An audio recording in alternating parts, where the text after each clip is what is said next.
सदा संतोष कर प्राणी, सदा संतोष कर प्राणी, यदि सुख से रहा चाहे, घटा दे मन की तृष्णा को, यदि दुख से बचा चाहे। सिर्फ 2 लाइन काफी है। बहुत अच्छा संबोधन है कि हे भाई, तू संतोष कर, यदि सुख से रहना चाहता है तो संतोष कर ले, दुख से बचना चाहता है तो तृष्णा को घटा दे। दुखों की जड़ तृष्णा है। तृष्णा से जो दुख होते हैं वो किसी और चीज से नहीं होते।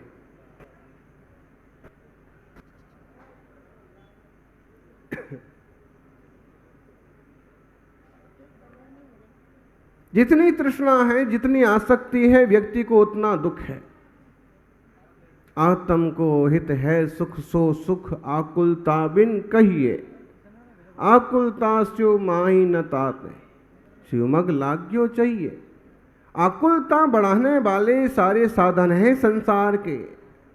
और क्या करें ज्ञानी लोग, ऐसे ही समझते हैं कि चीज़ें इकट्ठी हो जाएंगी तो सुखी हो जाएंगे, और जब तक चीज़ें इकट्ठी हो जाती हैं तो सुखी हो ना हो, रवाना जरूर हो जाते हैं।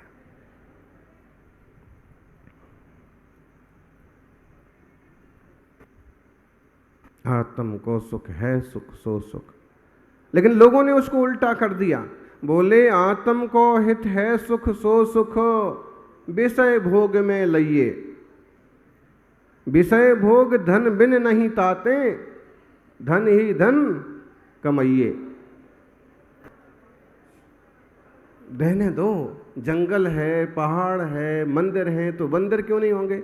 और बंदरों को तो वैसे ही मालूम है कि पुष्पदंत भगवान का मोक्ष कल्याणक है। अभिनंदन भगवान के सामने दूसरे पहाड़ पर टोंक है, तो सीधा रिश्ता है अभिनंदन भगवान का और भगवान का और बंदरों का। और बंदर यहाँ भी आज उपस्थित हो गए, शिखर जी की खबर कराने आए। कोई बात नहीं, लेकिन ध्यान रखो, अति लोभ से व्यक्ति त्रियंच गति का पात्र बन जाता है। मायाचारी करने से व्यक्ति त्रियंच गति का पात्र बन जाता है। बड़े मंच पर बड़ा ही आ सकता है।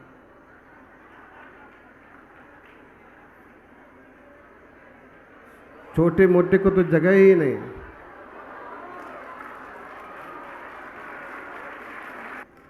अरे आदिनाथ भगवान के पिछले भावों पर विचार करो। जब वज्र रंग की पर्याय में मुनिराज को जंगल में आहार देते हैं, तब 4 प्राणी आहार देने के लिए, आहार देखने के लिए उपस्थित होते हैं। उसमें एक बंदर भी होता है।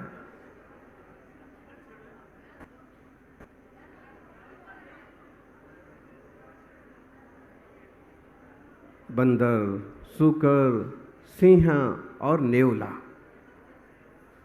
वो आहार देते हैं और वो आहार देखते हैं। वो चारों जीव आगे चल कर के आदिनाथ के बेटे बनते हैं और वो भी मोक्ष जाते हैं। ये समझदार है। बोले एक ही पल से क्या होगा? 500 सदस्यों की टीम तो बाहर बैठी है।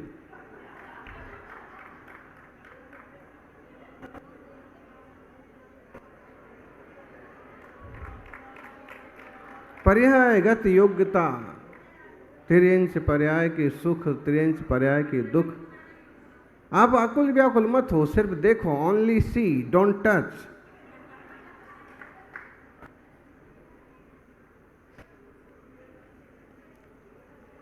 आज आप इंसान के रूप में हैं, इसलिए पशु को, बंदर को देख करके विचार कर रहे हैं।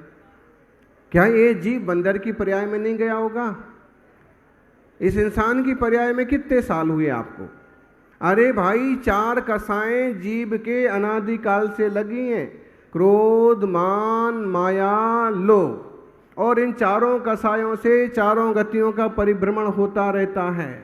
और इन गति के परिभ्रमण होते में जो व्यक्ति बहुत क्रोध करता है वो नरक का पात्र बनता है। जो बहुत मान करता है और कोई धर्म हो तो थोड़ा बहुत वह मृदु स्वभाव वाला हो तो मृदु स्वभावी होने से मनुष्य हो जाता है। जो व्यक्ति मायाचारी करता है वो त्रियंच बन जाता है। जो व्यक्ति बहुत लोभ करता है, मायाचारी करने से बंदर बनते हैं। आप उसको डंडा लेके भगाने लगे। अगर अवधि ज्ञानी मुनिराज होते तो बताते कि यह बंदर पिछले जन्म में इसी किशनगढ़ के वैद परिवार में, वैद परिवार मत बोलो, पटनी परिवार भी मत बोलो, बस इतना बोलो कि किसी एक परिवार में जन्म लिया था, धर्म भी करता था, मंदिर भी जाता था, लेकिन थोड़ी थोड़ी मायाचारी जब कर रहा था तभी आयु का बंद हो गया और बंदर बन करके आज यहाँ उपस्थित है।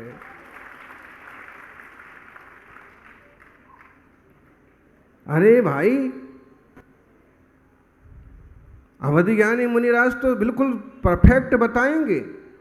अब वैसा ज्ञान इस युग में नहीं है, लेकिन फिर भी जिनवाणी के माध्यम से समझ में आ सकता है कि जीव कैसी कैसी पर्यायें भोगते।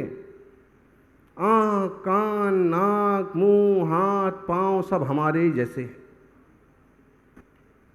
बल्कि गोरापन देखो तो अपन में से कई से ज़्यादा है उसका गोरापन।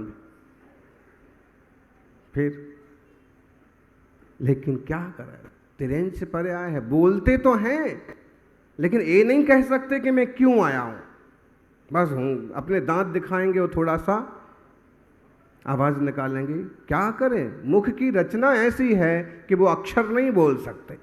अपने में भी तो देख लो, अपने यहाँ एक दिन एक युवक आया, बोले बोल नहीं पाता, बोलता है तो वे कुछ भी बोलता है, आवाज अक्षर नहीं निकलते। हमारा सौभाग्य कि इंसान की पर्याय है और ऐसा मुख है, ऐसी जीव है कि हम चाहें तो भगवान की पूजा कर सकते हैं, भक्ति गा सकते हैं, भजन कर सकते हैं। पूजा में, सूत्रों में, गाथाओं में कहीं कहीं पहले सत्य का नाम लिखा मिलता है। और लिखे पर मत जाओ, प्रैक्टिकल विचार करो। क्रोध गया तो क्या आया? क्षमा। मान गया तो मृदुता। मायाचारी गई तो सरलता आ गई, ऋजुता आ गई। और लोभ जाएगा तो क्या होगा? सुचिता आएगी, शौच धर्म आएगा, पवित्रता आएगी। लोभी व्यक्ति हृदय का पवित्र नहीं हो सकता।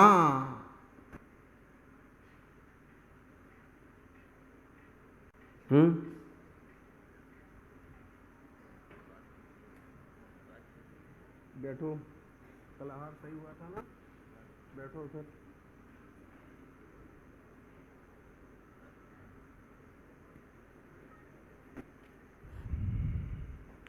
अब वो देखा ना, 2 महाराज गए तो अपना भी लाइन में नंबर लग सकता है, लेकिन उनके 5 उपास हैं, उनके कल का अंतराय है। इनका थोड़ा स्वास्थ्य नरम जरूर है, लेकिन एक उपास कर लो तो सर्दी, खांसी, बुखार आपो आप भग जाता है।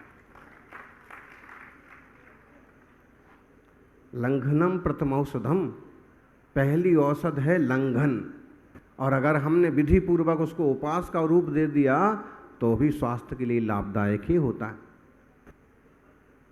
करने वाले कर रहे हैं, आज चौथा उपास कर रहे हैं। बिना लोभ को छोड़े ना तो तपस्या होती है ना सत्य होता है। लोभी व्यक्ति से आप सत्य की कांक्षा कर सकते हैं? लोभी आदमी सत्यवादी हो सकता है? नहीं हो सकता है। जब तक लोभ रहेगा तब तक कोई सत्यवादी नहीं हो सकता है। लोभ जाएगा तो व्यक्ति के जीवन में सत्यता आएगी।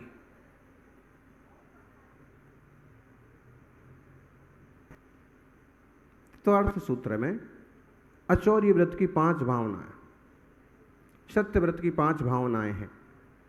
क्रोध, लोभ, भीरुत्व, हास्य, प्रत्यख्यानन, रुभिचि, भाषणम च पंच।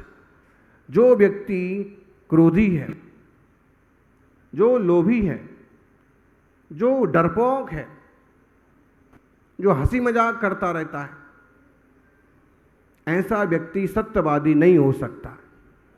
ये सब चीजें छोड़े और जिनवाणी के अनुसार बोलना सीखे, वो व्यक्ति ही सत्य व्रत का धारी हो सकता है। इसलिए जो शुचि होगा वो सत्य वाला होगा। जब तक वो अशुचि है, जब तक वो उसका हृदय पवित्र नहीं है, जब तक लोभ है, तब तक किसी भी हाल में सत्यवादी नहीं हो सकता। लोभी लाभात लोभो प्रवर्धते। लाभ होने से कई बार लोभ और बढ़ता है। कोई कोई होता है जो संतोष स्वीकार कर लेता है, वरना लाभ होता जाता है, लोभ बढ़ता जाता है, और चाहिए और चाहिए। कई धन वाले लोग दान भी नहीं कर पाते।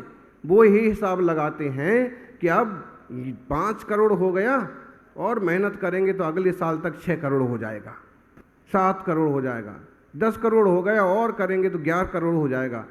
वो हो जाएगा कि ना हो जाएगा इसका कोई ठेका नहीं है। लेकिन अगर ये जो कमाई है इसमें से 6%, 6 या 7% आपका दान में निकलता रहेगा तो निश्चित रूप से अर्थ के आगम के रास्ते बने रहेंगे, वृद्धि होती रहेगी। निकालते जाएंगे तो आता भी जाएगा। इसीलिए बहुत लाभ लोभ को बढ़ा देता है। लाभ और लोभ में कितना सा अंतर है। एक मात्रा बढ़ जाती है कि लोभ होता है। लाभ तो शुभ पूर्वक हो सकता है, लेकिन लोभ कभी शुभ पूर्वक नहीं होता। भारतीय संस्कृति में व्यापारी लोग भी लिखते हैं शुभ लाभ। शुभ से आया गया जो लाभ है ना, शुभ से आया हुआ जो लाभ है वही लाभदायक है। अशुभ से आया है वो लाभ लाभ नहीं रहेगा, या तो लोभ बन जाएगा या अलाभ बन जाएगा। और अलाभ बनेगा, आया हुआ भी जाएगा, रखा हुआ भी जाएगा। और लोभ बन जाएगा तो कभी ना कभी जेल भिजवाएगा, इनकम टैक्स का पड़ेगा, सब बटोर के ले जाएंगे। इसलिए जिनके पास धन संपत्ति बढ़ती है, हम तो कहते हैं उनको कि ऐसे गुरुकुल, ऐसे आश्रम, अनाथाश्रम, गौशाला आप समझ लो और चुपचाप एक मुश्त दे करके उन्हें सबसे बड़ी जो ज़रूरत हो वो ज़रूरत पूरा करो। भले नाम लिखाओ मत लिखाओ। कोई दूसरा आके हफ्ताबंदी मांगे, लोभ कितना खतरनाक होता है। एक प्रसंग वो अजमेर का है। पुलिस वालों ने एक व्यापारी से हफ्ता वसूल किया, 23,000 रुपये से चालू किया, 2 करोड़ तक पहुंच गया। हफ्ताबंदी पुलिस वालों ने। लोभ इतना बढ़ गया कि उसको पूरी तरह से लूट लिया। अंततः उसको बड़े स्तर पर शिकायत करना पड़ी कि मुझे मारते हैं, घसीटते हैं, लूटते हैं। और अब वो पुलिस वाले भी सब लाइन में लग गए। बड़े बड़े अधिकारी कितने लालची होते हैं, अच्छे भी होते हैं, लेकिन ऐसे लालची होते हैं कि यूं उनको लाखों रुपए मिलते हैं, लेकिन फिर भी 5,000, 10,000 के लिए सामान्य गरीब लोगों तक को तंग करके रख देते। लेकिन इन लोभी लोगों की बड़ी दुर्दशा होती है। एक बार सीधा छापा पड़ता है और पड़ता है, कहीं ना कहीं निकलता। आपको पता है ऐसी कोई कहानी? आपके गांव में ही ऐसा हुआ? गांव का नाम मत बताओ, नहीं तो बखेड़ा हो जाएगा।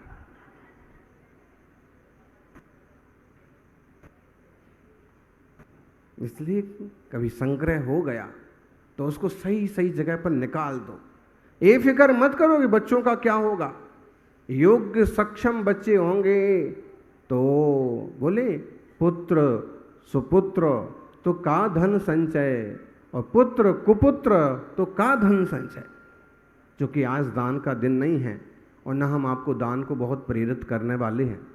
बस इतना ज़रूर कहेंगे कि बहुत लोभ में पढ़ पढ़ करके और अपना धर्म ध्यान का समय छोड़ दिया, भक्ति का समय छूट गया, स्वाध्याय का समय छूट गया, आत्मीय लोगों से मिलने का समय छूट गया। सिर्फ पैसा पैसा पैसा पैसा मारो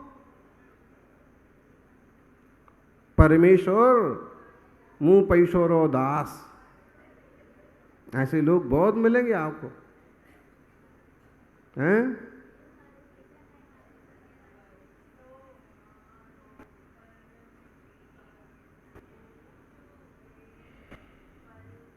ऐसे लोग हैं, धन को ही सब कुछ मानते हैं, लेकिन धन सब कुछ नहीं है।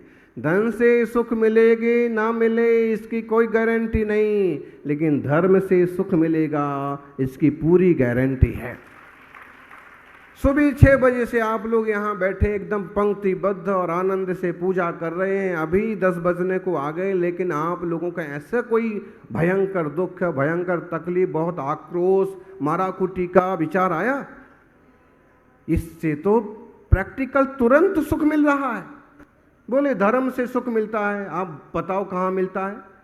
अरे कहीं मिले ना मिले, यहाँ आके देखो कि धर्म से सुख मिल रहा है कि नहीं। शांति से बैठना, निराकुलता होना, सहज रहना, यही सबसे बड़ा सुख है। सुख और क्या चीज होती है? मुंह में कुछ डालें और स्वाद आए, वो सुख है?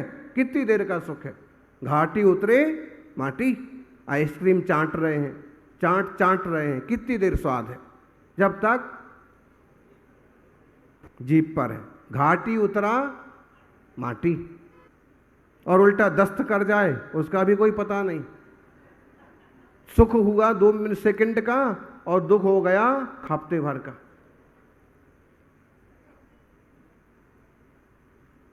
परसों की बात है, हाँ 8 दिन हो गए। एक माँ आई, कहने लगी कि बहुत तकलीफ हो गई, बहुत तबीयत खराब है, चला नहीं जा रहा है। फिर एक श्रावक आया कि वो तो वहीं पर पड़े हुए हैं, वहाँ से आ भी नहीं रहे। फिर हमने कहा तुम 2-4 जने जाके लेके आओ। लेके आए तो मेरी तो तबीयत खराब है, मेरी तबीयत। हमको पता है कि तबीयत खराब का मूल कारण क्या है, या तो टेंशन या फिर असन। तो हमने पूछा कि क्या बात का टेंशन हो गया? कोई टेंशन नहीं है। खाया क्या था? कुछ नहीं खाया, कुछ नहीं खाया। कुछ तो खाया होगा, सुबह से ही खाया क्या था? तो कुछ नहीं खाया, जरा से 2 गिलास रोटी के खाए थे, पानी पिया था।